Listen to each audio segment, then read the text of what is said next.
Hello বন্ধুরা, কেমন আছো তোমরা সবাই? আশা করব তোমরা সবাই ভালো আছো এবং সুস্থ আছো। তোমাদের বাড়ির সবাই ভালো আছে, আমিও ভীষণ ভালো আছি। আমাদের বাড়ির সবাই ভালো আছে। আমি শিল্পী, ছোট্ট একটা শহর থেকে নতুন একটা বেঙ্গলি ব্লগ ভিডিওর সাথে আমি আবার চলে আসলাম। আশা করব আজকের ভিডিওটা তোমাদের প্রত্যেকের ভালো লাগবে। ভিডিওটা ভালো লাগলে অবশ্যই ভিডিওতে একটি লাইক দিয়ে আমার পাশে থেকো আর অনেক ভালোবাসা নিও। নতুন বন্ধু যদি হয়ে থাকো, এখনও পর্যন্ত চ্যানেলটাকে সাবস্ক্রাইব করোনি, চ্যানেলটাকে সাবস্ক্রাইব করে নিও। আর ভিডিওটা ভালো লাগলে অবশ্যই ভিডিওতে একটি লাইক দিয়ে আমার পাশে থেকো আর অনেক ভালোবাসা নিও।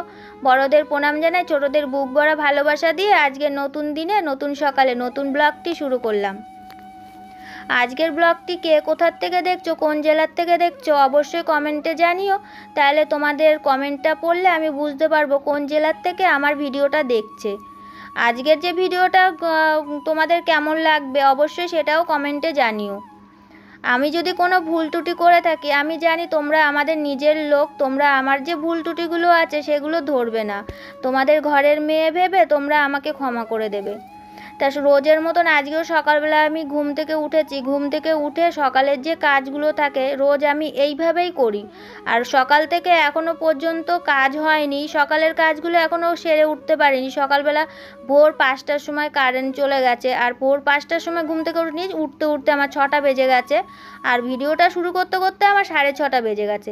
আর এদিকে সকালবেলা আমি জামা কাপড়গুলো নিয়ে বেরিয়ে পড়লাম একবারে কাচবো বলে। আর কিছু মাছ ছিল ফ্রিজে, তোমাদের দাদাভাই সেই কাজের থেকে আসার সময় অনেকগুলো মাছ নিয়ে এসেছিল।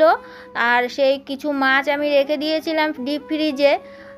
ডিপ ফ্রিজ থেকে বের করে নিয়ে আসলাম আজকে। আর কালকে তো চিংড়ি মাছটা পরশুদিন রান্না করেছিলাম।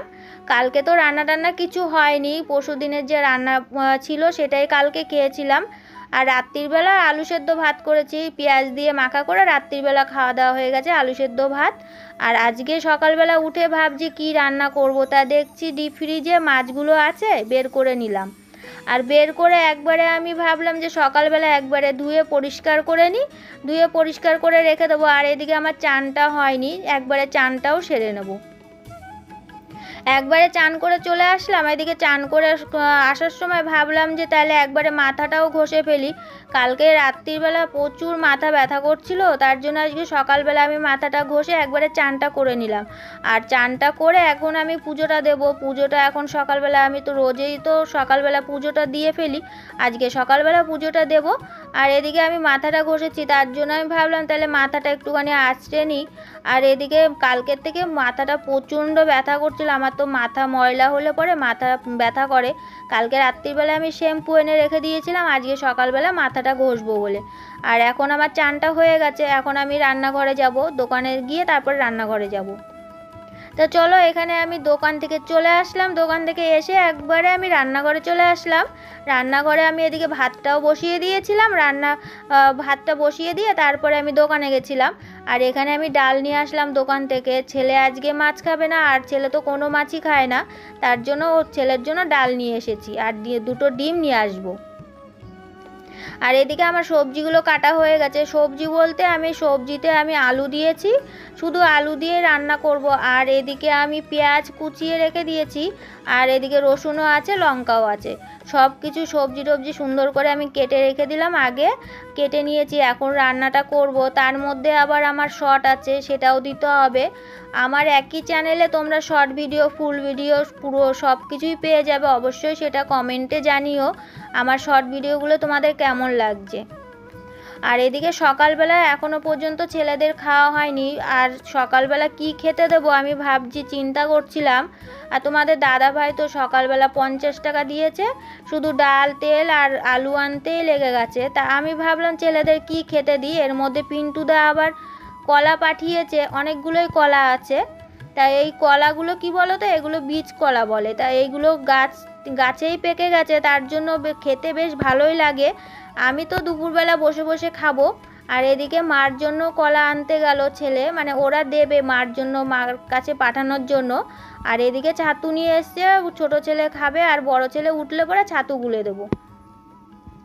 আর এদিকে ছেলেকে আগে খেতে দিই, তারপরে রান্না করতে যাব। আর এদিকে ছোট ছেলে তো সকালবেলার থেকে খিদে পেয়ে গেছে, তার জন্য খাবারটা আগে ওর রেডি করে দিই। আর এদিকে কলাগুলো নিয়ে এসছে। আর এই কলাগুলো কি বলো তো, খেতে বেশ ভালো, আর পেটের জন্য তো এই বীজ কলা খেলে পরে ভীষণ ভালো। আর এই কলাগুলো তোমাদের দাদাভাইও ভালো খায়, আমিও ভালো খাই, আর ছোট ছেলেও ভালো খায়। তাই এই কলাগুলো কি বলো তো এখন আমি ঘরে রেখে দেবো। তার আগে কি বলো তো ছেলের খাবারটা দিয়ে আসলাম। এদিকে ছেলের খাবারটা দিয়ে এসেছি, আর কলাগুলো দেখো বেশ বড় বড় অনেকগুলো কলা। তার মধ্যে তো কিছুটা কলা ভাবছি মাকে দিয়ে দেবো। তা চলো, এদিকে তো আবার আমি ভাবলাম আমার থেকে মাকে দিয়ে দেবো। আমার ছেলে গেছিলো, আবার ছেলেকে আমি ভাবলাম হয়তো মার জন্য 2-4টে কলা পাঠাবে, তা দেখছি পুরো কাঁদি ধরে মার জন্য পাঠিয়ে দিয়েছে। তা মার ওখানে বিকেলবেলা কলাগুলো দিয়ে আসবো। আর মাছগুলোতে একটু নুন হলুদ মাখিয়ে নিই, মাছগুলো ধুতে আমার অনেকটা টাইম লেগে গেছে। আর এদিকে মাছগুলো আমি ভাজা বসিয়ে দিয়েছি, দেখতে পাচ্ছ একদম মাছগুলো ভাজা বসিয়ে দিয়েছি। অনেক দিন আগে একদিন আমি এই ছোটো ছোটো মাছ রান্না করেছিলাম, তখন তোমাদের দাদাভাই বলেছিল যে মাছগুলো রান্না ভালো হয়েছিল। তা কালকে আবার পরশুদিন আবার নিয়ে এসছে, কালকে রান্না করিনি, কালকে রান্না করার মতন সেরকম কিছু ছিল না, তার জন্য মাছটাও রান্না করিনি। পরশুদিনের অনেকটা খাবার ছিল, কালকে সারাদিন খাওয়া দাওয়া হয়েছে, আর রাত্রিবেলা তো বললাম আলু সেদ্ধ ভাত করেছিলাম। তা চলো, এদিকে তো আমার মাছের ঝোলটা হয়ে গেছে, আর মাছের ঝোল বসিয়ে দিয়ে আমি এদিকে আবার শর্ট ভিডিও দিলাম। আর আমার একই চ্যানেলে 2টো ভিডিওই পেয়ে যাবে, শর্ট ফুল দুটোই পাবে, অবশ্যই কমেন্টে তোমরা জানিও। আর এদিকে মাছের ঝোলটা দেখতে সুন্দর হয়েছে, খেতে কেমন হবে জানি না। আমার সেজো বোন তো এই মাছের ঝোল ভীষণ ভালো রান্না করে, ব্যারাকপুরে যে বোন থাকে সেই বোন ভীষণ ভালো রান্না করে। আর আমার রান্না অতটাও ভালো না, ওর মতন হয়তো রান্না করতে পারি না, কিন্তু চেষ্টা করি যাতে ভালো হয়, খাবার মতন হয়। তা তোমরা অবশ্যই ট্রাই করে দেখতেই পারো। তো এদিকে আমার মাছের ঝোলটা হয়ে গেছে, তা ভাবলাম একবারে গ্যাসটাও পরিষ্কার করে নিই। মাছের ঝোলটা হয়ে গেছে, রান্নাটাও কমপ্লিট হয়ে গেছে, আর একবারে গ্যাসটা পরিষ্কার করে নিই। জলটা আসলে পরে শুধু বাসন মাজাটা থাকবে, তা বাসনটাও একবারে মেজে ঘষে নেব। সকালবেলার থেকে এতটাই গরম পড়ছে কয়দিন ধরে, প্রায় 1 মাস ধরে গরমের জন্য ভীষণ শরীর খারাপ লাগছে, তার জন্য আর ভালো লাগছে না গরমের জন্য, বিশ্বাস করো। তা চলো, এখন অনেকটা বেলা হয়ে গেছে বলে এর জন্য আমি আবার দোকান থেকে তেল আর 2টো ডিম নিয়ে চলে আসলাম। ডিমটা এখন বড় ছেলেকে ভাজা করে দেবো। আর এদিকে পাঁপড়টা নিয়ে এসেছি, পাঁপড় ভাজা করব, ডালের সাথে পাঁপড় ভেজে দেবো।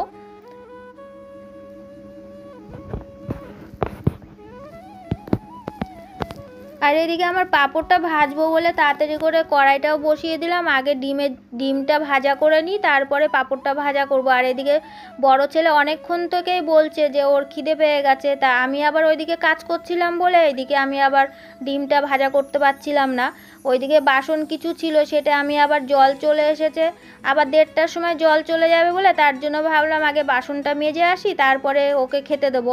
আর এদিকে দেখতে দেখতে 1:30টাও বেজে গেল, 1:30টা বেজে গেছে। এদিকে জলটাও চলে গেছে, আর জলটা তো আমাদের একদম 12টার সময় আসে আর 1:30টার সময় চলে যায়, খুবই শর্ট টাইমে আমাদের কাজ করতে হয়। একদিকে কি বলো তো, আমাদের যে টাইমে টাইমে জলটা দেয়, টাইমে টাইমে আমাদের একদম কাজগুলো হয়ে যায়, একদিকে ভালোই হয়।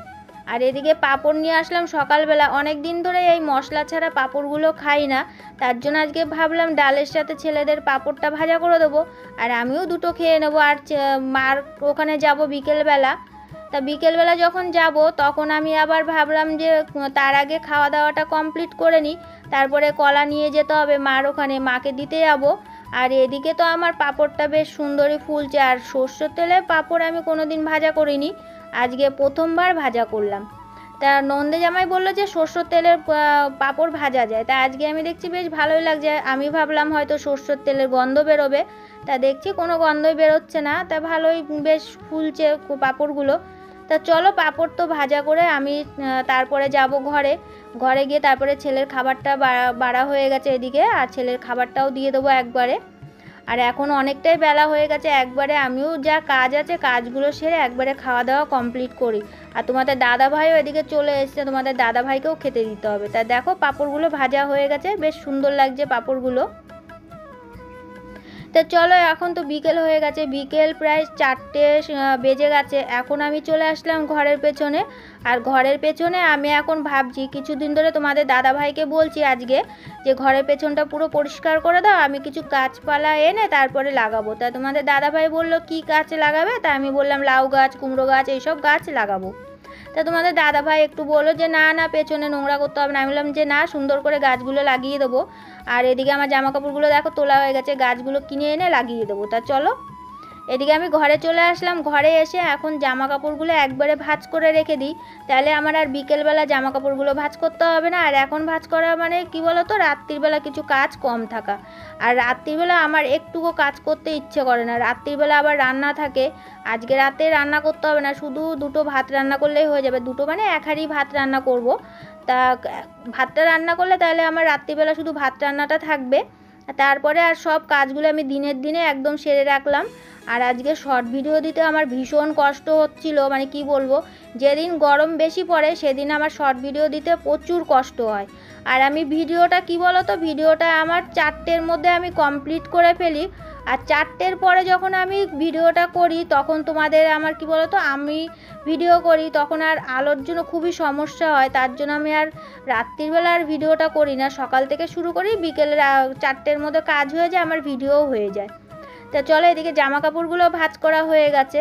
জামা কাপড়গুলো ভাঁজ করে এখন ছেলের খাওয়া হয়ে গেছে, সেই টেবিলটা পরিষ্কার করা হয়নি, তা টেবিলটাও এখন আমি পরিষ্কার করে নিই। আর এদিকে তো আমার কি বলো তো, কাজগুলো সবই হয়ে গেছে, তাই ভাবলাম তাহলে টেবিলটাও একবারে পরিষ্কার করে এখন একটুখানি বসবো। আর এদিকে জল পিপাসা পেয়েছে, আর এত গরমে যত জল খাবে ততই ভালো। আমার বোন তো বলে লিটার লিটার জল খেতে, আমি যেহেতু লিটার লিটার জল খেতে পারি না, যেটুকুনো পারি সেটুকুনই খাই। তা চলো, ভিডিওটা আর বেশি বড় করব না, নেক্সট ভিডিওর সঙ্গে তোমাদের সবার সঙ্গে দেখা হবে। ততক্ষণের জন্য তোমরা সবাই সুস্থ থেকো।